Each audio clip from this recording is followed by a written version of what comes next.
Hey, deserving listeners, it's just me today. Today I'm going to talk about time management. The reason why I'm going to talk about it is because I've received a lot of emails from patrons asking me to talk about it. They have all been observing that I spend, or I get a lot of things done according to their perception.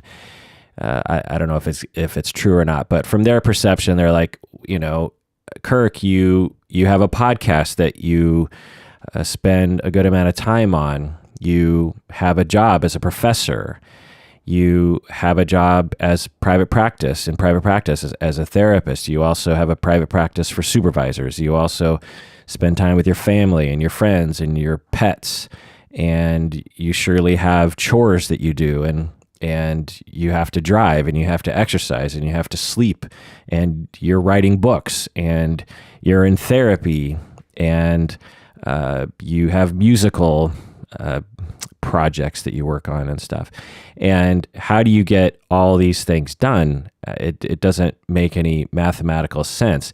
Now, what I said to that, so people have been saying this to me since I've been an adult.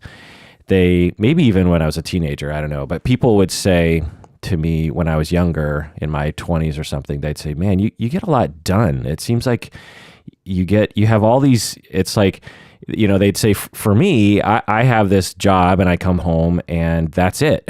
Whereas you have a job and you do all these other things, and when I was in my 20s, when people would say that to me, I would think, well, I would think there was something wrong with their perception of me. I'd say, well, you don't know how much time I actually waste, or you just think I get a lot done when in fact I don't really get a lot done. Or I thought maybe I was just surrounded by a lot of people who just had really bad time management skills or something. But then in my 30s, more people started saying these things to me, and I started really trying to figure out why people were saying this to me. And I started to observe other people, particularly people who were close to me, people who I could observe throughout the day and evaluate how typical people spend their time. And I did start to realize that I did get more done in a typical week than other people. And I didn't spend that much time thinking about it, honestly. I just was like, well, I guess that's a strength of mine. I have weaknesses, I've talked about my weakness for eating nachos. Those aren't very healthy, but I eat nachos a lot. And so among other weaknesses, like, I don't know, arrogance is another weakness of mine. And I just sort of chalked it up to that and didn't really think that much about it. But then the patrons of the podcast were emailing me recently and saying, like, and including actually my mom and my sister were also asking me questions about this. I don't know why all of a sudden, but people were asking me about it, and they're saying, like, Kirk, how do you get all these things done? It doesn't make any sense. And again, if I was just reacting normally, I'd be like, I don't know. I don't really know how to answer that question. But since the patrons asked, your questions are my command. And so I sat down and did a deep dive on my thoughts on this.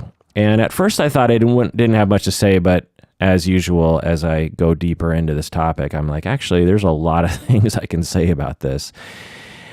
I think throughout my life, since I was a teenager, maybe even younger, I have been thinking about time management on some level, and have always had it running in the background of my mind.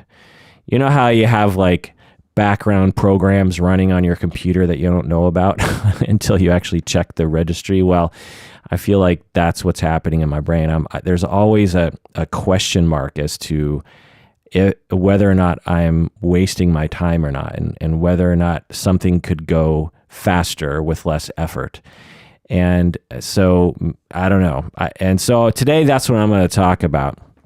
I'm going to talk about what I think about it and my various tips, my I guess my philosophies about time and all that stuff. Now, I don't know if any of this stuff is going to be applicable to anyone else. It's just me, and this isn't my area of expertise in terms of my profession. This is just one layperson talking to other people about time and whatnot. So that's what I'm going to talk about today. I'm given my notes. This is going to take me at least an hour and a half or something. All right. Welcome to the Psychology in Seattle podcast. I'm your host, Dr. Kirk Honda. I am a therapist and a professor. This is an episode that is just for patrons of the podcast. So if you're listening to this and you're not a patron yet, this episode will end before the content begins. If you want to hear the full episode, you have to go to patreon.com and become a patron of the podcast. Once you become a patron, you'll get access to hundreds of patron-only episodes.